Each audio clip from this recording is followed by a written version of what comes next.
pa.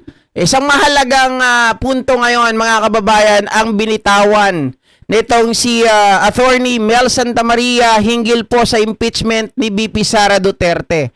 Kung napanood nyo mga ka-GPnatics ang interview ni Attorney Mel Santamaria sa programa ni Christian Esguerra, mga ka-GPnatics ay marami pong inilabas mga kababayan.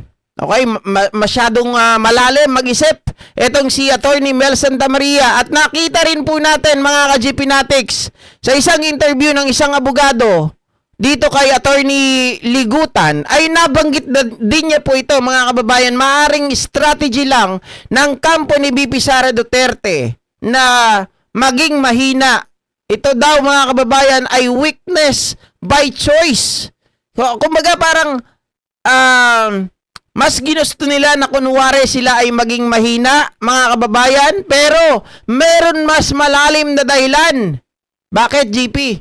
Gusto nila na mas maging madali dumipensa kapag inilatag na ang mga ebidensya laban sa kanila. So, sabi dito, mga kababayan, mukhang kakainin ng buhay ng 16 na abogado ni Sara ang prosecutors. Ito, pakinggan natin.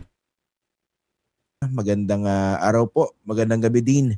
And thank you for joining us again dito po sa Facts First. May popular demand yan, ha? Magandang gabi sa iyo, Christian, at sa ating mga tagapanood, tagapakinig. Mabuhay po kayong lahat. Okay.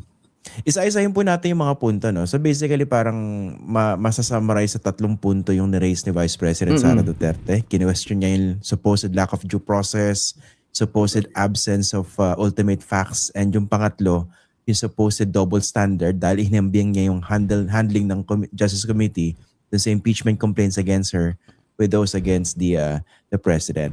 Okay. So pero overall, anong tingin niyo dito sa kanyang sagot? Was this really considered the response, and did this work to her interest? In my opinion, talagang mahina, weak yung sagot. Sapagkat kung ikaw ay sumasagot sa isang angal, dapat ang gagawin mo, papasinungalingan mo at sasabihin mo yung istorya mo. Iyan ang proper way to do it. Kasi kung papasinungalingan mo lang, sasabihin mo lang, hindi totoo yan. Anong totoo? Diba? Kaya normally sa sagutan, pinapasinungalingan mo at sinasabi mo ang iyong istorya. Narrative mo, ang sa tingin mo tunay na nangyari. Iyon ang nawawala. Yung pangalawang parte, iyon ang nawawala sa sagot ni Sara Duterte. Kaya overall, ang tingin ko mahina yung answer ad cautelam. Kasi she was hiding behind the due process. Tama yung sinabi mo, yung ultimate facts, at saka yung unequal treatment. Unahin na natin yung unequal treatment, Christian, unequal treatment daw between nangyari kay President at sa kanya. Para sa akin, totally irrelevant yun. Hindi ko na nga masyadong binasa yun eh. Kasi ibang istorya ng impeachment ni Presidente at ibang istorya ng impeachment ni Sara Duterte. Kahit na sabihin mo na unfair kasi iba ang pagtrato sa kanya, hindi mo naman pinasusunungalingan yung mga paratang sa'yo. Yun ang problema dun eh. Pangalawa, yung ultimate facts. Ang ultimate facts ay istorya. Kahit na isang sentence, basta't makita mong istorya, ultimate fact na yun. Halimbawa, Christian, ganito. Sabi mo dun sa complaint, ikaw ay magnanakaw. Hindi ultimate fact yun. Conclusion yun. Pero kung sinabi mo, ganito, kinuha ni Marta ang pera ni Jose na naghahalagang 10,000 pesos na wala niyang pahintulot. Ultimate fact. Nakakita ka agad ng kwento. Hindi mo na kailangan i-detalye yan sa complaint. Kasi ang ultimate fact, iba sa evidentiary fact. Ang evidentiary fact, yun ang hinahain mong mga katibayan sa trial. Kaya ka nagpapasabina, kaya ka nagpapaupo ng isang saksi. Yun. Kaya meron namang ultimate fact sa tingin ko, at yung articles nga masyadong detalye. At saka pero may twist dito guys ha. Kumbaga nilalahad lang ni Attorney Dean Mel Santa Maria, lahat yung nakikita niya mga ka-GP Natics doon sa answer nila VP Sara Duterte, answer ad cautelam, na sobrang hina talaga nun. Subalit datapwat, may napansin ito na this is the only part of their strategy, mga ka-GP Natics, na parang ako, dalawa yung nakita ko dito. Hindi naman binanggit ito. Pero, ang unang binanggit, mga ka-GP Natics, ni Mel Santa Maria, parang gusto daw mangyari nito, mailatag muna yung mga evidentiary documents para mas madaling makasagot yung kampo ni VP Sara Duterte pagdating ng hearing proper. At ang isa naman na naisip ko, mga kababayan, baka umasa na lang si VP Sara Duterte na mas mapadali ito na dalhin sa Senado. At bahala na ang mga senador, mga kababayan, nakakampi ni Sara Duterte dahil kasi dun sa Congress, wala talo siya 'Di ba? Nakita natin, mas marami talaga yung bumoboto para ma-impeach si Sara Duterte. Pero pag sa Senado, mga kababayan, hindi pa natin alam. Mukhang doon sa Senado, gagana dito yung mga boses ni Marcoleta at yung iba pang mga DDS senador. Yun ang nakikita ko. Gusto nila i-advance ng mas mabilis, mga kababayan, makarating na sa article of sa point na yung article of impeachment dadali na sa Senado para nang sa ganon ay bahala na sila doon. Sila na ang gumawa. Sila na ang bahalang mag-decide kung paano nila patatakbuhin at kung paano nila poprotektahan si VP Sara Duterte. Yan yung nakita ko, mga ka-GP Natics. Pero, pakinggan natin yung paliwanag ni Dean Mel Santa Maria dito hinggil doon sa kanilang strategy kung bakit pinili nila na magmukhang mahina. Kikita mo, tsaka yung due process, kaya nga nilagay siguro nilang ad cautelam, yun ang nire-reserve nila, na sasabihin nila na walang equal treatment, walang ultimate facts, so walang due process, and so therefore baka umakyat sila sa Korte Suprema. Pero alam mo Christian, ito lang ang sa tingin ko ha. Hindi naman sila not intelligent, di ba? Hindi naman sila ganun-ganun lang pabaya sa paggagawa ng isang sagot. Oo. Marunong naman sila. 16 lawyers yan. At saka I think may strategist yan si Sara Duterte. So ang aking opinion lang, this is weakness by choice. Sa tingin ko, weakness by choice ito. Sapagkat alam nila ang math Nakikita na nila ang mangyayari dito sa Committee on Justice. It's numbers game. Kahit na ano ipresenta nila, parang sinasabi nila, talo naman kami talo dyan. Sila dyan. Ito na lang ibibigay namin sa inyo. Magkita na lang tayo sa Senado. Oh! So in short, he was not fighting to win this House of Representatives. Binanggit din pala yun.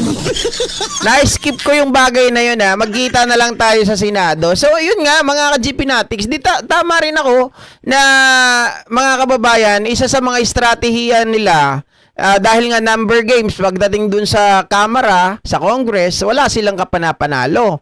So dali na lang natin sa Senado. Bahala na yung mga DDS senator dyan. Magaling naman daw si Marcoleta. Diba? Alam naman natin si Marcoleta, hindi yan patatalo.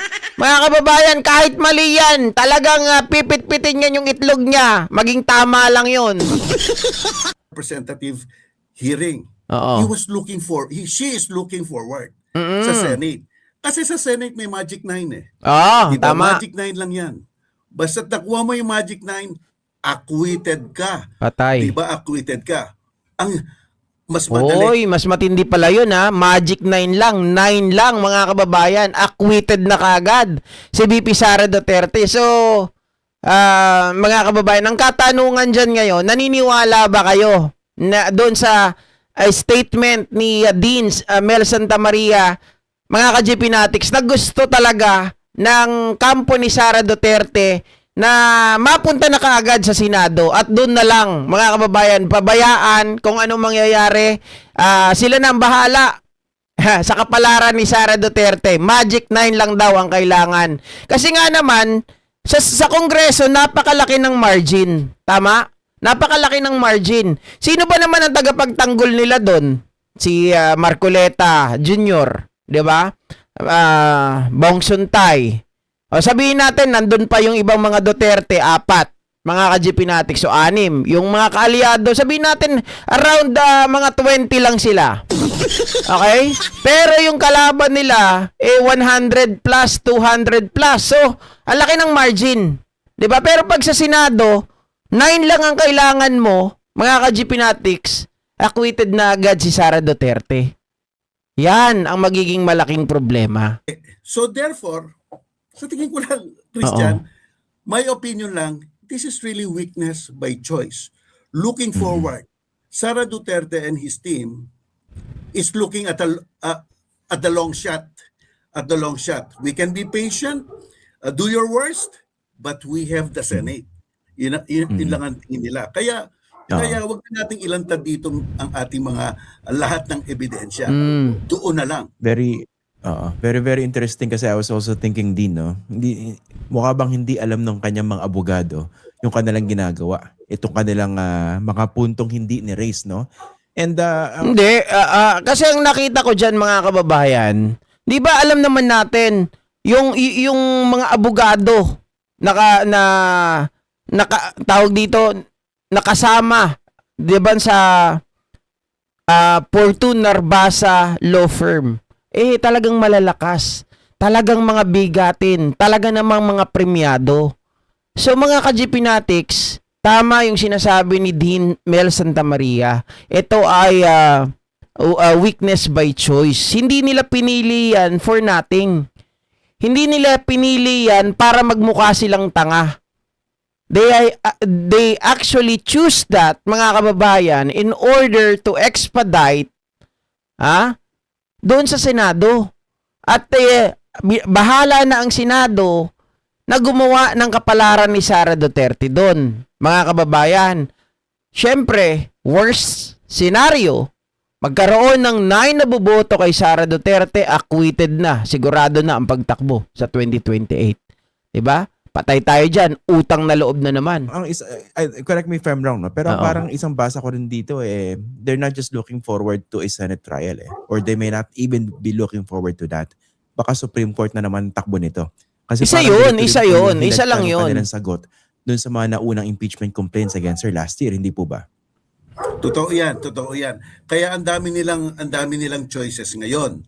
Either aakyat sila sa Korte Suprema o let's roll the dice. Punta na tayo sa Senado. Sa Senate kasi yung hindi naman siguro matitinag sa tingin siguro nila yung Magic 9 na iyon, no? Kasi eksakto kung titingnan mo 9 talaga si Senator Go, De La Rosa, Padilla, Marcoleta, Marcos, Cayetano, Estrada, Escudero, Villanueva. Siyam. Di ba? Ewan na lang natin kung may magbabagong isip dun sa siyam na yon, ano? Pero as of now, ang perception kasi ng mga tao, nahandoon na yon. Kaya sa nasabi niya, do your worst here. Sige, banatan nyo kami dito. Let's wait sa Senate. Pero alam mo, Christian, My point. talagang tayo, mga observers lang talaga tayo. We could just analyze Oo. Hindi na naman siguro tanga yung kabila. Oo. Ang gagaling ng mga abogado niya Hindi na naman tanga speaking of that, na hindi naman siguro tanga yung kabila, mga kababayan, that is why, ang mangyayari niyan, okay, ganito yung nakikita ko dyan na senaryo naman. Ang counter ng panel of prosecutors, mga kababayan, laban kay BP Sara Duterte, of course, they will going to exhaust all the necessary documents and evidence, mga ka-GP Natics, na makita. Okay? Kasi hindi naman pa natin kailangan talaga na mag-dig deeper, di ba? Sa mga ebidensya. Kasi syempre, magiging alas nila yun magiging alas pa ng kalaban. So, ang mangyayari niyan, ilalabas nila yung mga ebidensya, including Ramil Madriaga, mga kababayan, para mag-isip ang taong bayan. 'Di ba? Kailangan may pakita nila talaga, ito yung big challenge sa kanila. May pakita nila, mga kababayan, na karapat dapat si Sara Duterte na ma-impeach talaga. Otherwise, mga ka-GP Natics, pagdating sa Senado, mamani-maniin na lang yan ng mga DDS senators.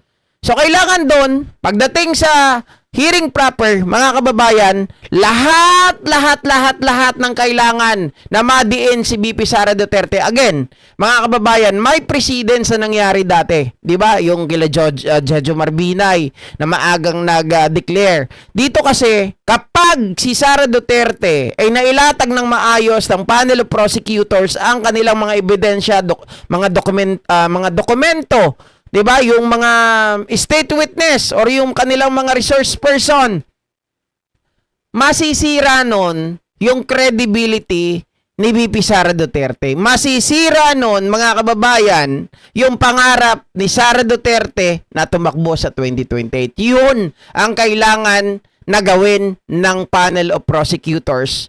Kailangan doon pa lang sa hearing proper, bakbakan na nila ng husto. Kailangan magkaroon sila ng advantage, mga kababayan, over dito kila BP Sara Duterte. Siguro yung, for lack of a better labeling, yung mga kampo ni Ontiveros. Halimbawa, sa kampo nila Ontiveros, Kiko Pangilinan, hindi naman siguro tanga rin sila. Siguro alam nila, talagang alam natin ang strategy nila, ipasok dito. So therefore, nag-iisip na rin sila. In short, baka alam rin nila pagdating dito sa Senate, medyo bitin tayo. Pero ano ang magagawa natin? I-drag na lang natin siya from the shadow of her weak answer ad cautelam into the limelight of a public hearing. 'Di ba? At sa public hearing, ilabas na natin lahat. Ni ultimong 1 centavo. Kahit na tumagal ito, basta't labas na natin lahat.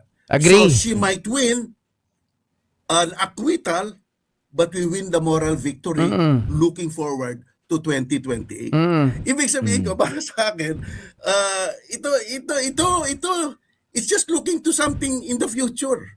2028. I totally agree, mga kababayan. Kung hindi man ma-acquit, kung kung ma-acquit man si Sara Duterte, ma-dismiss man yung kanyang impeachment, basta tayo, kapag nailabas yung mga ebidensya laban sa kanya, it's gonna be the people ang magde-decide kung iboboto pa si Sara Duterte, mga kababayan. Ang purpose na lang talaga dito, masira yung kanyang credibility.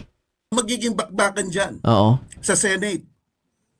Accountability versus loyalty. Tingnan nyo naman. Sasabihin siguro nila, tingnan nyo naman yung nangyari dyan. She was not declared innocent. She was protected by 9 people. So, alam mo, mafe-frame mo talaga Mafe-frame mo talaga yung sitwasyon And siguro ang strategy naman ng kabila, kalaban nila Sara Duterte, you might win an acquittal, but we will win the moral victory. At ang gagawin namin yung acquittal mo, it will be a political liability. At kung titignan mo lahat ng mga nangyayari, may nangyayari pa sa Hague. Di ba? Yeah. Meron pa na sa Hague. Meron pa dito. Talagang, kung matalino ang kabila, yung kalaban nila, Sara Duterte, yan ang punto de vista nila. It's not anymore a fight for victory, a fight for impeachment, a fight for acquittal. Para sa kabila, it is the start of the deconstruction of the Duterte charisma or the Duterte survey. Diba? This is the start. Let's start it before 2028. And I would not really be surprised, Christian, kung umabot tayo ng siyam-siyam dito hanggat malapit-lapit na ang eleksyon. So I mean, talaga tama. It's a long game. It's a long game whose ultimate point is 2028 para sa amin.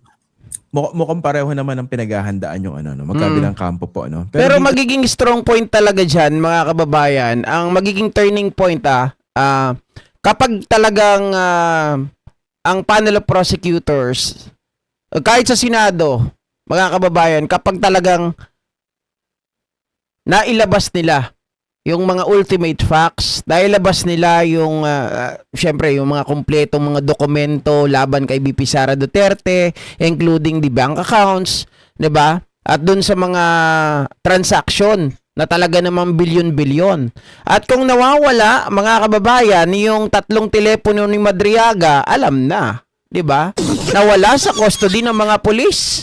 Akala ko ba nandun yun sa regional trial court? Bakit nawawala ngayon? May gumapang, ibig sabihin. Ito sa nabanggit niya yung public hearings or yung public forum regarding this, no? Whether they like it or not, they should proceed to the impeachment hearings. Base na rin sa proseso na inilatag nitong ng Korte Suprema for better or for worse in the case of Sara Duterte. Ang tanong ko po, no? Pagpalo nitong pagsampa nitong mga impeachment hearings diyan po sa House, mapipigilan ba ni Sara Duterte yung paglalabas ng mga ebidensya? Yan yung sinasabi ko kanina. Yan yung strong point, mga kababayan. Kasi palagay ko pipigilan din yan ng kampo ni Sara Duterte yung paglabas ng mga ebidensya. Kasi, mga kababayan, pag nailabas yung mga ebidensya na yan, advantage na kaagad yan eh. Di ba? Ilang bahagi ng proseso. Example, bank accounts po. Yes. Okay. Malinaw naman kasi ang bank secrecy law, talagang exemption ng impeachment process. Talagang makakapagsabina ang mga nag-uusig para makakuha ng mga bank account. Klarong-klaro yan sa ating bank secrecy law, exception to the rule. O siyempre, pwede silang mag-oppose dyan. At ang oppose nila pwedeng may merit at pwedeng mawala.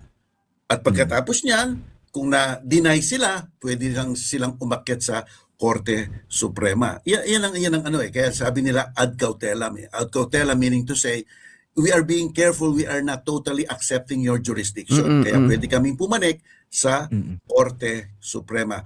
Kung ang punto sorry. meron pa silang magagawa para i-delay.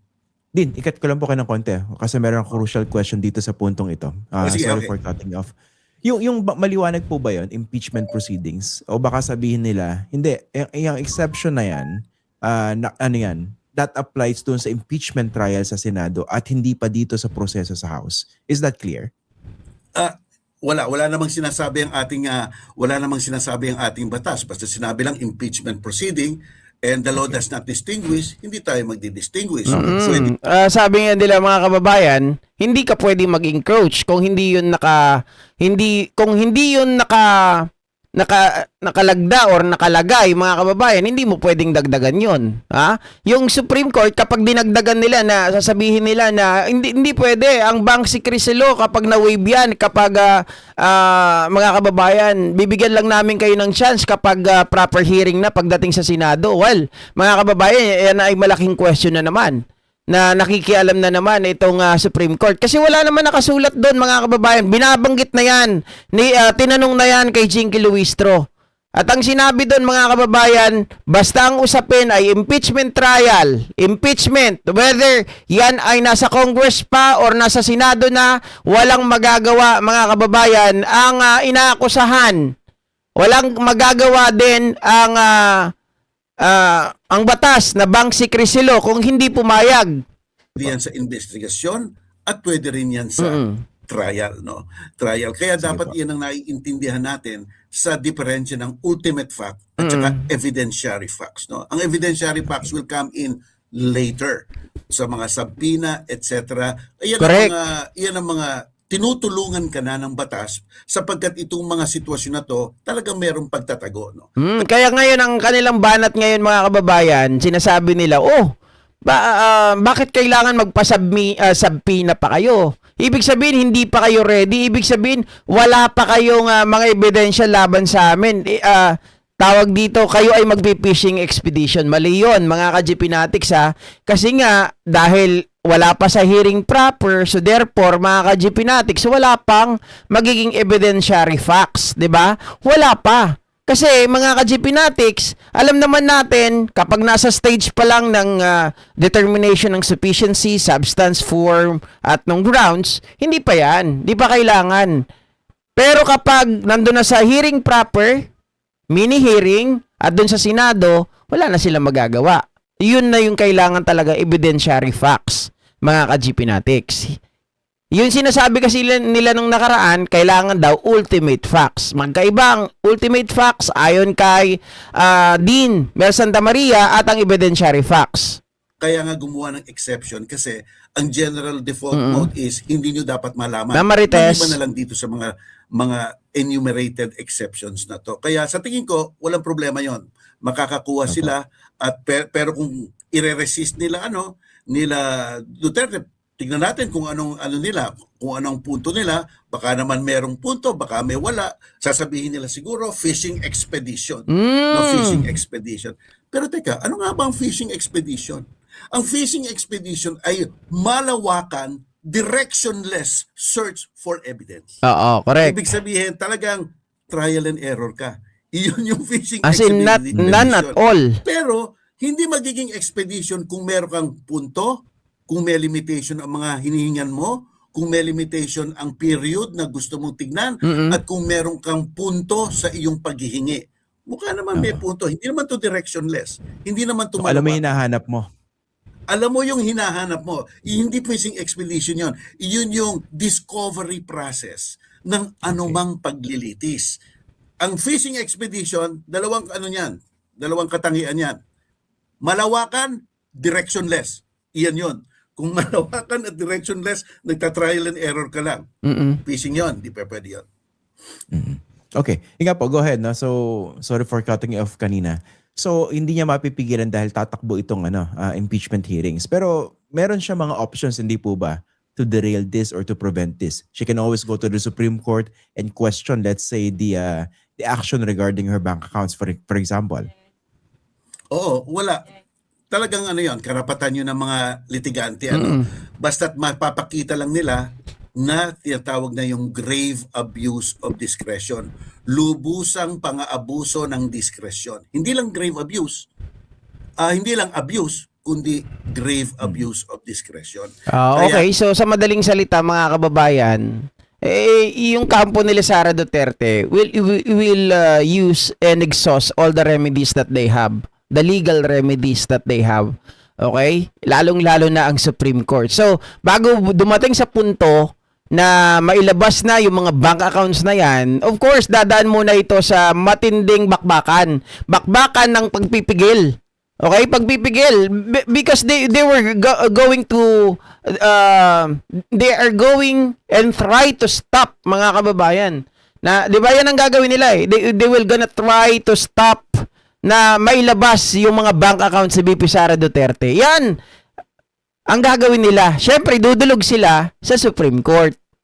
Pahirapan. Kung i-frame nila na grave abuse of discretion yon, pwede silang umakyat sa Korte Suprema. Hihingi siguro sila ng TRO. Alam mo naman ang TRO sa Korte Suprema, hindi ka mukha sa lower court yan. Walang limitasyon yun. Sa lower court, mga 120 days lang, something like that. Pero sa Korte Suprema, hanggat sabihin nilang lifted yan. So pwede nilang gawin. Dapat lang i-frame nila na it was such grave abuse of discretion. So, ang punto, magkakaroon ba ng grave abuse of discretion kung may paratang, number 1, sa articles of impeachment, number 2, relevant sa usapin, at number 3, may exception naman ng batas sa pagkukuha ng mga bank deposit. Yun. So, palagay ko baka mahirapan rin sila doon. Kasi ang nakikita ko po rito, syempre, dun sa mga nag-uusig dito kay Vice President Sara Duterte, kung syempre may duda kung aabot muli yan sa Senado at kung magkakaroon ng trial given the experience with Jesus Cordero before.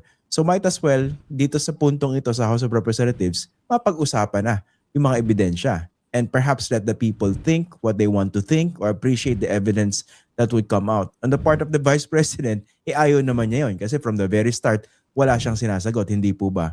So for instance, itong Mary Grace Piatos, mapipigilan ba yan ng Vice President para pilitin siya na maglabas? Sino ba yan? Kung wala naman, edi sabihin mo wala. Ganito, magmumungkahi sila. Huwag dapat ilabas yan. O wala kayo sa exception.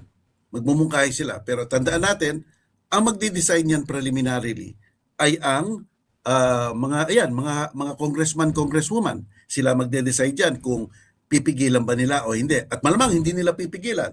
So ang recourse ni Duterte, papunta siya sa Korte Suprema at hihingi siya ng TRO. Kung walang TRO, technically, pwedeng umusad yan. So ibig sabihin ko, the opportunity to do it will always be there. No? They will always be there, and nobody can stop them. Kaya lang ang punto ire-recognize ba ng Korte Suprema, kasi minsan ang Korte Suprema outright nagdi-dismiss, no? Ang isang petition kung nakita nila totally absolutely walang halaga, idinidismiss nila outright. Kaya So lang dapat mga kababayan, talagang titigan natin, tingnan natin at talagang huwag tayong malilingat dito sa mga desisyon ng Supreme Court kapag ang grupo ni VP Sara Duterte ay humingi po ng tulong sa kanila. Lalong-lalo na yung TRO, Temporary Restraining Order.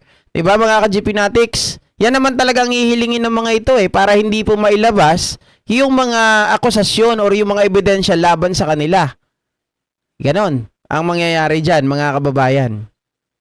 So again, yung kanilang plano, yung kanilang mga estratehiya ay hindi nangangahulugan pala na sila ay mahina. Ito ay merong isang kaakibat, mga kababayan, na estratehiya na pwedeng o maari na mapabilis, mapunta sa Senado, or makuha nila ang mga ebidensya para nang sa ganun ay ready na sila, mga kababayan, kapag dating po ng impeachment trial mismo. Mapaghandaan nila para mas maging madali ang buhay ng mga abogado ng kampo ni VP Sara Duterte. Yan ang kanilang mga pinaplano. Sabi niya Flery Daluna VP's objective only is to go to trial to the Senate. Sabi niya gano'n. Okay. Hi, Ma'am Caroline. Thank you. Okay, ito naman ang pag-usapan natin mga kababayan, mga ka-GP. Yan.